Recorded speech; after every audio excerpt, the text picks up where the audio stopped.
The Guru Granth Sahib is the central, holy, and final living guru of the Sikh faith, a monumental sacred text that stands as the eternal and sovereign spiritual guide for Sikhs around the world. It is a vast and profound compilation of hymns, prayers, and spiritual teachings, meticulously assembled over centuries, and it is revered not merely as a book, but as a physical embodiment of the living spirit of the 10 Sikh Gurus. This unique status as the living guru, rather than a mere book, is a cornerstone of Sikh belief, as Sikhs bow before it and treat it with the utmost reverence, recognizing it as the ultimate authority in all matters of faith, ethics, and spiritual practice. The original form of this sacred text was the Adi Granth, which was first compiled in 1604 by the 5th Sikh Guru, Guru Arjan Dev Ji, who dedicated himself to collecting the hymns of his predecessors and those of other like-minded saints and poets from various religious traditions. He did so to ensure that the authentic teachings of the Sikh faith were preserved for future generations, preventing any false or corrupt interpretations from emerging. The Adi Granth was later finalized in 1708 by the 10th and last human guru, Guru Gobind Singh Ji, who added the hymns of his father, Guru Tegh Bahadur, and then declared that there would be no more human gurus,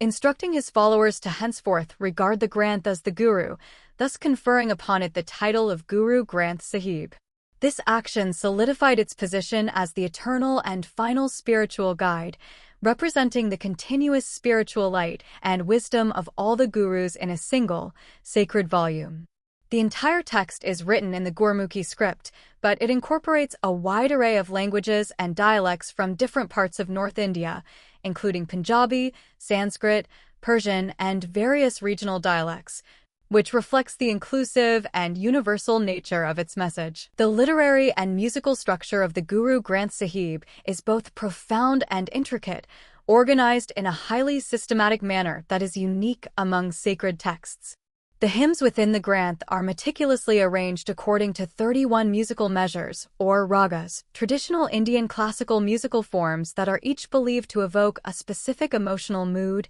season, or time of day. This musical framework is not merely for aesthetics, it is an integral part of the spiritual experience of reciting and listening to the hymns, as the rhythm and melody are intended to enhance the spiritual message and uplift the soul. The hymns within each raga are further categorized by their authors, with the compositions of the Sikh Gurus appearing first, followed by the hymns of the Bhagats saints from various religious backgrounds, and then the verses of the Bhat's court poets. The text begins with a sacred introductory section that is recited daily by all Sikhs. It starts with the Mool Mantar, a succinct and powerful statement of the core beliefs of Sikhism, which begins with the iconic phrase Ek Onkar, meaning there is one God, and goes on to describe the attributes of this one, timeless, all-pervading,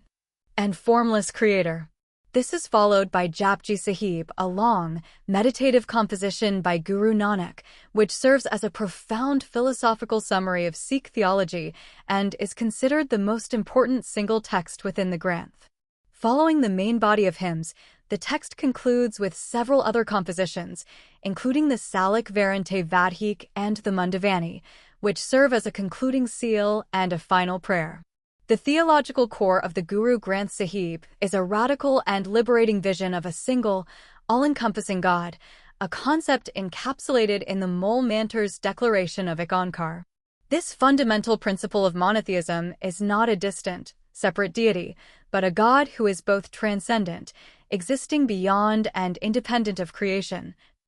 and immanent, dwelling within every aspect of creation and within every individual soul. God is described as the creator, sustainer, and destroyer of all things, who is without a physical form, beyond the cycles of birth and death, and completely free from hatred or fear. This all-pervading, divine presence is referred to by various names in the Granth, such as Saddam, the true name, Waheguru, the wonderful teacher, and the creator, reflecting the belief that all names for God are valid and point to the same singular reality. This concept of God's immanence leads to one of the most powerful and central practices in Sikhism, Nam Simran, or the remembrance and meditation on the divine name. It is a spiritual discipline of constantly remembering and repeating God's name, not as a mere ritual, but as a practice intended to purify the mind, cleanse the soul of ego, and lead the individual toward a state of constant communion with the divine. The Granth teaches that through Nam Simran, a person can gradually dissolve their individual ego and experience a profound union with God, leading to spiritual liberation. The Granth's teachings on the human condition are both compassionate and realistic. It recognizes that humanity is trapped in a cycle of reincarnation, or samsara, due to two primary obstacles: Hamai ego and Maya, the illusion of the material world. Hamai, or the powerful and self-centered sense of I and mine, is identified as the root cause of all suffering and the primary barrier to spiritual progress. It leads individuals to believe they are separate from God and to act out of selfishness, pride, and greed. The Granth teaches that all other vices, such as lust means kam, anger means krodh, greed means lobh, attachment means moh, and ego ahankar, stem from this central problem of Hamai. Maya, on the other hand, is the illusion that the material world and its transient pleasures are the ultimate reality, causing individuals to become deeply attached to worldly possessions, relationships, and power, thereby diverting their attention and energy away from the pursuit of spiritual truth. The Granth, however, does not advocate for asceticism or a complete rejection of the material world. Instead, it encourages a balanced life where one lives as a householder, working and participating in society,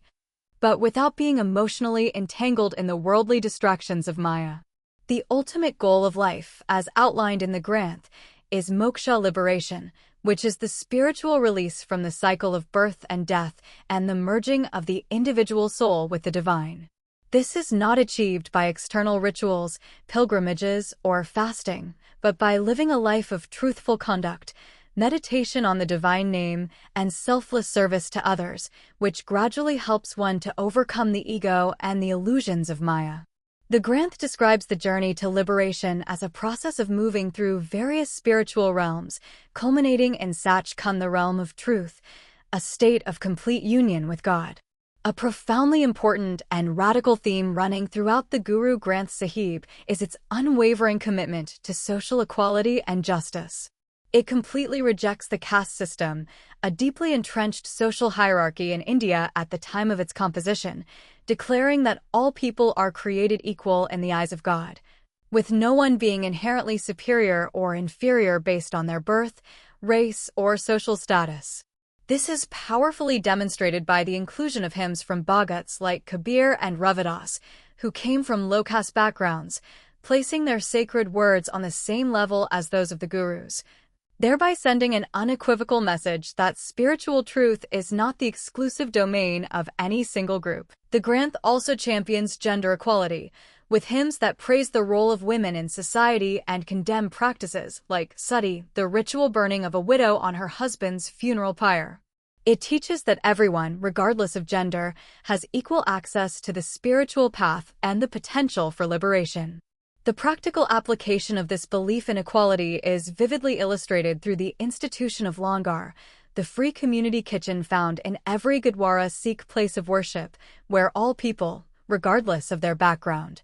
sit together on the floor as equals to share a simple meal, a practice that not only promotes humility and community, but also actively dismantles social barriers. The Granth consistently calls for a life of honest labor, selfless service, and sharing with others, teaching that true piety is not just a matter of personal devotion, but of living a life that benefits all of humanity. In terms of its literary style, the Guru Granth Sahib is a masterpiece of spiritual poetry. The hymns are not prose, but are crafted with a beautiful, rhythmic cadence and rich, evocative imagery that draws upon metaphors from everyday life to convey complex spiritual truths. Guru Nanak, for example, often used metaphors from farming and trade, comparing the act of planting seeds to the practice of good deeds, or the act of trading to the pursuit of spiritual profit. The Gurus and Bhagats use the language of love and longing, often portraying the soul as a bride yearning for a mystical union with God, the divine bridegroom. This poetic style, combined with the musical ragas, creates a powerful and deeply personal spiritual experience for the reader or listener. The teachings of the Granth are not presented as rigid commandments, but as heartfelt expressions of spiritual awakening, inviting the reader to embark on their own journey of self-discovery and union with the divine. The Granth is more than a historical document or a set of rules. It is a living text that, through its profound theology, poetic beauty, and ethical guidance, continues to inspire and sustain the Sikh community, serving as a beacon of hope, equality, and devotion for all who seek its wisdom. Its profound message of the oneness of God, the equality of all humanity, and the importance of a life of devotion, honest living, and selfless service remains as relevant and powerful today as it was when its sacred verses were first composed.